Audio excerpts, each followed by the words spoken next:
O meu convidado neste Jornal 2 para olhar para esta Europa com este cenário, Eduardo Paz Ferreira, professor universitário. Boa noite, bem-vindo. Os ingleses começaram por ameaçar, mas agora podem mesmo concretizar esta saída. Boa noite, João. É sempre um grande prazer estar aqui no seu programa e obrigado por levantar esta questão, que é uma questão fundamental, não só para a Grã-Bretanha, mas para a Europa no seu conjunto e para Portugal provavelmente em especial. Eu próprio, permita-me que diga que no dia 23 vou estar na Faculdade de Direito de Lisboa com um grupo extraordinário de participantes durante todo o dia a discutir o que é que pode ser o resultado e quais são as consequências de uma ou outra das opções que venham a ser tomadas. E permita-me que faça uma ligeira aditamento à reportagem que passaram e que deram a ideia de uns honestos pescadores que estiveram no rio Tamisa esta tarde. Este honesto grupo de pescadores, de homens do mar, eram capitaneados pelo ex-mayor de Nova Iorque, Boris Johnson, não é?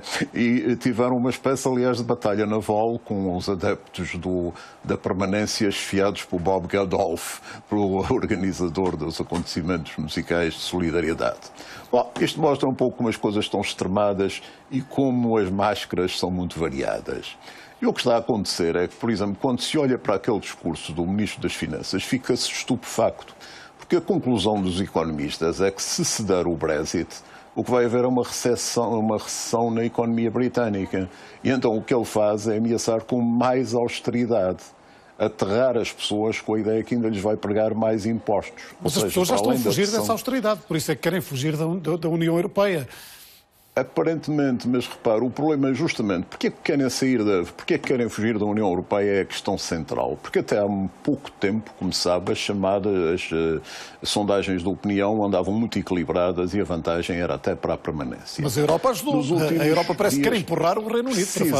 Precisamente. A Europa fez tantas declarações disparatadas, persistiu tanto nesta política de se meter nos assuntos internos dos Estados. Depois não houve ninguém que não falasse. Foi o presidente Barack Obama, foi o primeiro-ministro canadiano. Toda a gente resolveu dar lições aos ingleses, provocando aquele nacionalismo britânico, por vezes um pouco insuportável. Mas, sobretudo, há outra coisa que aqui é grave.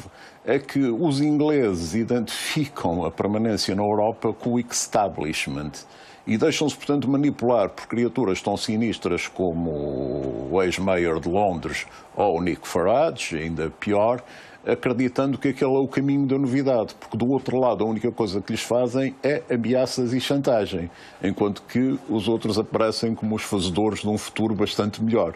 E, portanto, isto é terrível. Mas isto vai ser terrível para os ingleses que saírem e vai ser muito mau também para a Europa.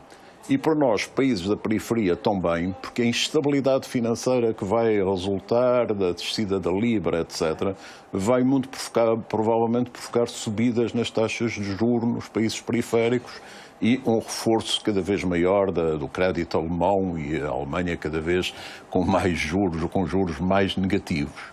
E, portanto, temos uma situação em que as pessoas, se me perguntar para evitar qualquer equívoco, se eu fosse inglês, eu claramente votaria por meio termo na União.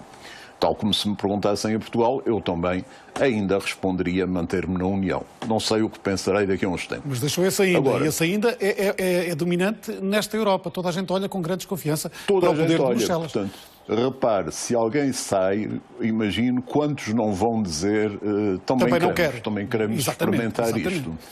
E realmente a incapacidade da Europa para perceber isto e para entender que a necessidade de reforma e de ouvir as populações em vez de funcionar naquele circuito fechado e ter o Sr. Dieselboom a meter medo às criancinhas e já infelizmente também aos pais das criancinhas, não é?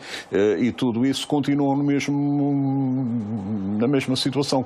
O que cria, aliás, situações dramáticas. Por exemplo, um grande jornalista inglês, o Paul Mason, o autor daquele excelente livro, o Pós-Capitalismo, que está traduzido em português, aliás, escreveu um excelente artigo sobre o drama da esquerda britânica, que não é muito amiga da Europa, porque acha que a Europa não é suficientemente protetora dos trabalhadores e, portanto, num certo sentido, preferiria sair para ter um país de maior proteção social. Mas percebe que o que acontecerá é exatamente o contrário. Será que em Bruxelas a eurocracia, se lhe posso chamar assim, percebeu tudo isto, ainda com estas ameaças recentes de sanções a Portugal, a França, a Espanha, de uma imposição de novas normas no euro, embora os ingleses não estejam neste jogo do euro?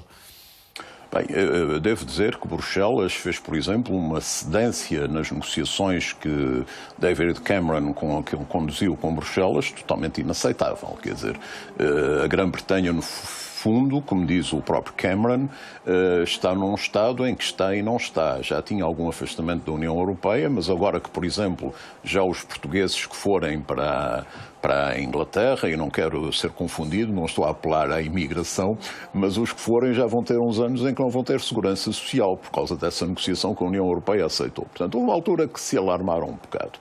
Mas confesso que a União Europeia, ou a Comissão Europeia, a eurocracia de que fala, lembra-me um pouco, por vezes, não só a mim, desgraçadamente, lembra-me um pouco o ambiente de fim de ditaduras que continuam agarradas e a não perceber que há forças novas que estão a aparecer e que não podem ser combatidas com as regras velhas.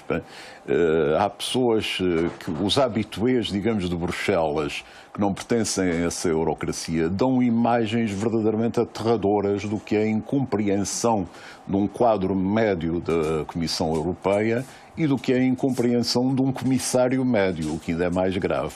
Mas pior que todos esses, dizem-me, é um número significativo dos ministros do Conselho Europeu e do Conselho Ecofin. Portanto, com quem é que estamos metidos? A quem é que cedemos a nossa soberania para fazer o quê? O que leva à questão porquê ainda estar. Porque aquela velha crença que expressou, por exemplo, o Jeremy Corbyn, que não é um grande entusiasta da Europa, mas dizer ainda é preciso lutar, ainda é aqui que se tem que tentar defender as conquistas sociais. Vamos ver até quando, professor. Obrigado por ter vindo a este Jornal 2. Muito obrigado, refletir sobre este obrigado. Brexit possível no Reino Unido. A votação é na próxima semana. A opinião de Eduardo Paes Ferreira.